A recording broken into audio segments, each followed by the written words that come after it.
կարող եք սկսել։ Այս դալիճում առաջին անգամ եմ։ Կարճ ուղղակի ասեմ, այս քարորիայում մի քանի շատ էլ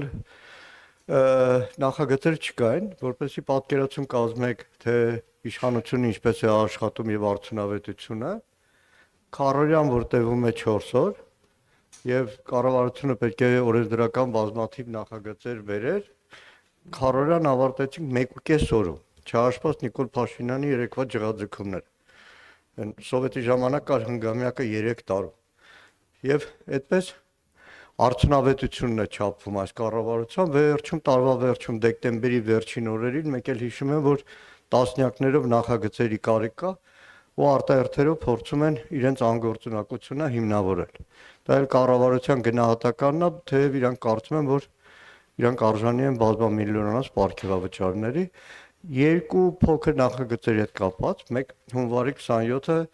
հանուն հայրենիքի նահատակվածների հիշատակի խոնարհումի օր հայտարարելուն Հայաստան խմբակցությունը այդ հարցով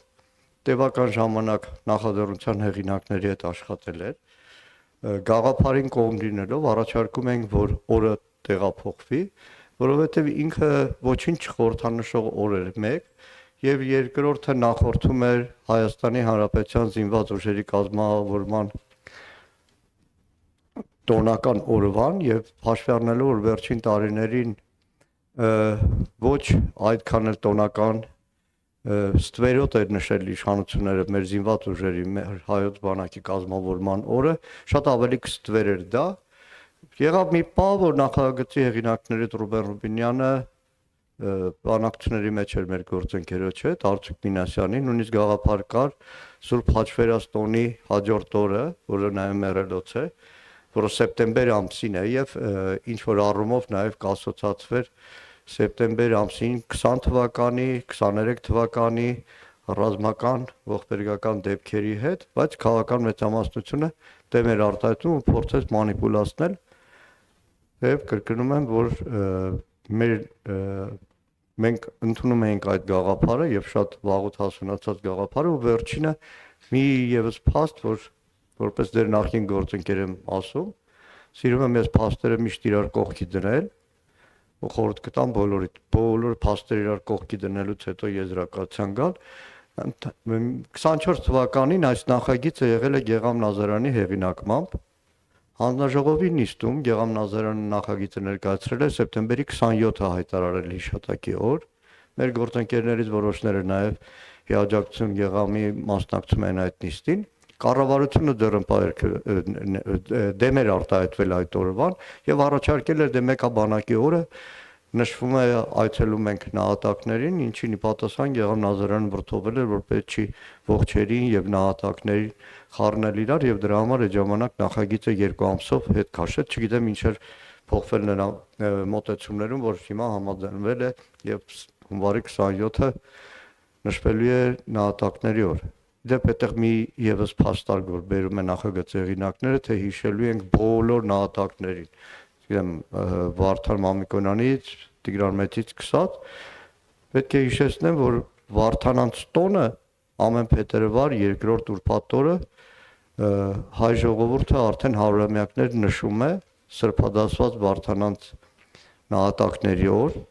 Սարդարապետի հերոսներին բոլորը հիշում են մայիսի 28-ին Սարդարապետի եւ Առաջին Հանրապետության օր, բայց ցավոք սրտի անցնող տարի սեպտեմբեր 27-ը իմիջիալոց են հիշում բոլորը պետական քարոզչական համակարգում ավելի խայտառակ էր մեր պաշտպանության նախարարությունը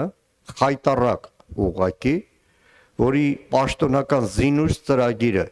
սեպտեմբեր 13-ին եթեր մտնելով մի բառ չի ասում, որ 22 թվականին ադրբեջանական ագրեսիայի հետևանքով զոհվել են հայոց զինված ուժերի 225 ծառայող, որոնք իրենց պարտն են կատարում։ Դրանից հետո է ճամարտակել բամենք զոհերի հիշատակը հարգում ենք, այդպես են հարգում։ Ուղղակի ջնջելով պաշտպանության նախարարության կայքից Արցախյան ազատամարտ հայոց զինված ուժերի կազմավորման պատմություն, ջնջելով նախագահի աշխատակազմի կայքից Արցախյան ընդհանրապես թղթածրար, ջնջելով գլխավոր դատախազությունի կայքից, Սումգայիթի կոտորածների, Բաքվի կոտորածների այդ ամբողջ թղթածրարը, որ տարիներով հայ իրավաբանները, փաստաբանները, հասարակական գործիչները հավաքել են,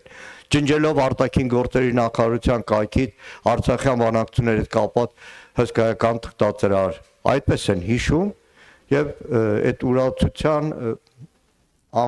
վերջին կաթիլն էլ երևի թե Դավոսում 3 առաջ օրը Հայաստանի նախագահ ներկայացող Վահագն Խաչատրյանի վիզա ծառած Ալիևին